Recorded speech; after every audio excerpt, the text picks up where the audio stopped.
দুধগুলো এখানেই ফেলে দে। আরে পাগল হয়ে গেছে নাকি? এতগুলো দুধ সব ফেলে দিচ্ছে।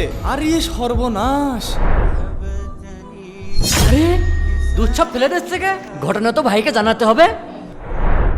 49, 50, 51। ভাই ভাই, আপনি যে কর্মচারীকে দুধ বেচতে পাঠালেন ও সব দুধ নুর ইসলামে ভরমে ঢেলে গেছে। কি বলিস? হ, আমি দেখে আসলাম। ঠিক আছে, আমি এক্ষুনি একটা ব্যবস্থা করছি, তুই যা। আজকে আসুক। মহাজন, সকাল সকাল চলে আসলাম। এই চুপ! আমি জানি না কেন সকাল সকাল এসেছিস। দুধ ফেলে দিয়েছিস কিসের জন্য সে কথা বল। মহাজন, আমার বেতন থেকে দুধের টাকা কেটে নিয়ে। এই, তুই আমার টাকার গরম দেখাচ্ছিস? দুধ কেন ফেলেছিস সেই কথা বল। মহাজন, তাহলে শোনেন। কি ব্যাপার দাদু, আজকে এত দেরি হলো কে? হ দাদু, আজকে দেরি হয়ে গেল। দেন বাটিটা দেন। আরে দাদু, এর ভিতরে টিকটিকি কেন?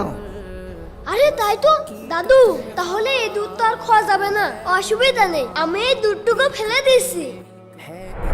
তোমার তো মেলা টাকা লস হয়ে গেল। শোনেন দাদু, এই দুধটুকু ফেলে দিতে হবে, তা না হলে যারাই খাবে তারাই অসুস্থ হয়ে যাবে, কারণ এগুলো সব বিষাক্ত হয়ে গিয়েছে। হ্যাঁ দাদু, তুমি একদম ঠিক বলেছো। আসসালামু আলাইকুম। ওয়ালাইকুম আসসালাম।